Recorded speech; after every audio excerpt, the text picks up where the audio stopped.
Hi guys, welcome to the Pakistani family entertainment. तो कैसे हैं आप? मेरा नाम है वजाहत। तो भाई आज का वीडियो बहुत ही बड़ा निकल कर आ रहा है। अच्छा, भारत में एक जगह जहाँ पर एक साइड में भगवान राम जी का मंदिर है और उनके बिल्कुल सामने भगवान हनुमान जी का मंदिर। अच्छा। और भाई ये एक बहुत ही खुफिया किस्म का रहस्य है जिसको जानते हैं भाई साहब। आज वो ऐसा क्या रहस्य है कि बिल्कुल भगवान राम जी के मंदिर के सामने भगवान हनुमान जी का। अच्छा, चलो देखते हैं क्या होता है यार। ये क्या रहस्य, क्योंकि भगवान हनुमान जी राम जी के बहुत बड़े भक्त। ओ यार चलो थोड़ा सा आगे होए पीछे हो ये समझ आती, बिल्कुल आमने सामने है ना। हाँ यार, ये अब देख अयोध्या राम मंदिर में जाते हैं हम लोग। हाँ। तो अब वहां पर भी आमने सामने वो एक अलग लेवल है, ठीक है। लेकिन वहां पे भगवान हनुमान जी का मंदिर है, लेकिन एक जरा साइड पे करके। अच्छा। हाँ, अयोध्या में भगवान राम जी का तो बहुत बड़ा और मंदिर है, हनुमान जी का भी मंदिर है। तो अब वॉच करते हैं भाई, भीड़ तो बहुत होती है। देखते हैं। ऑन करते स्टार्ट। आज से लगभग 5000 वर्ष पहले द्वापर युग के बाद जब कलयुग की शुरुआत हुई, तब त्रिदेव सहित सभी देवताओं ने पृथ्वी से दूरी बना ली। क्योंकि यह युग देवताओं के आगमन से बिल्कुल परे है।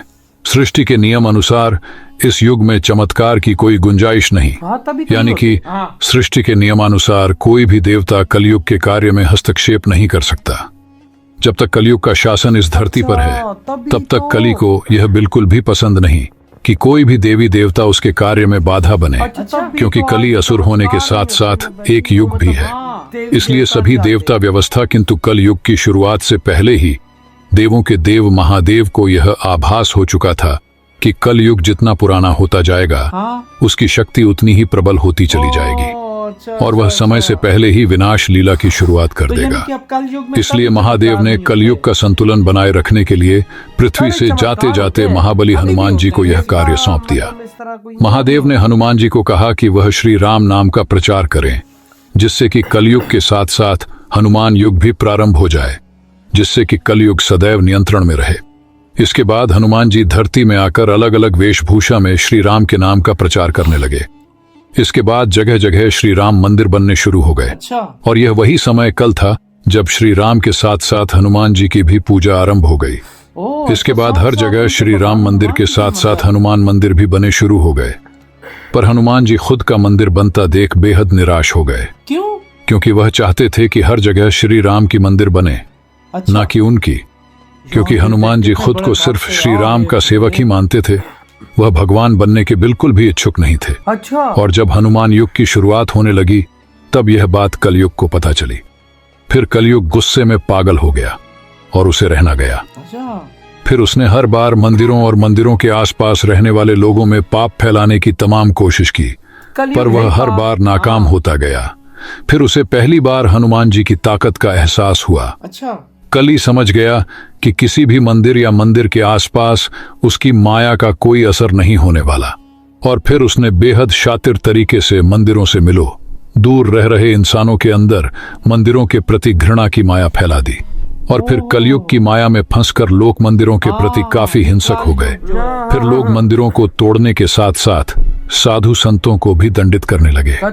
इंसान एक दूसरे के दुश्मन बनने लगे। उसे वक्त हनुमान जी श्री राम के ध्यान में लीन थे। लेकिन जब उन्हें कलयुग के इस दुस्साहस का आभास हुआ, तो हनुमान जी काफी क्रोधित होते और कई यानी कि कलयुग की तलाश में निकल पड़े।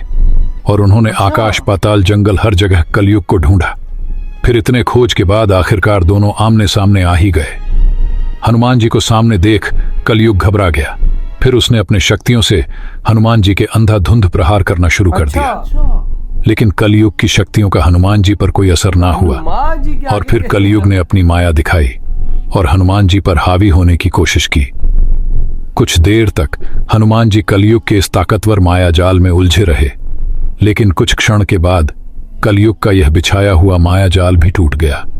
फिर हनुमान जी ने श्री राम का नाम लेते हुए कलयुग को वहीं धूल चटा दी और कलयुग को युद्ध में हराया। लेकिन कलयुग को समाप्त नहीं कर पाए, क्योंकि कलयुग सिर्फ एक दैत्य नहीं बल्कि एक युग भी है, जिसे समय से पहले समाप्त नहीं किया जा सकता। फिर कलयुग वहां से गायब होकर कहीं छुप गया। और उसी समय से हनुमान जी और कलयुग के बीच ऐसे ही तमाम युद्ध होते चले आ रहे हैं।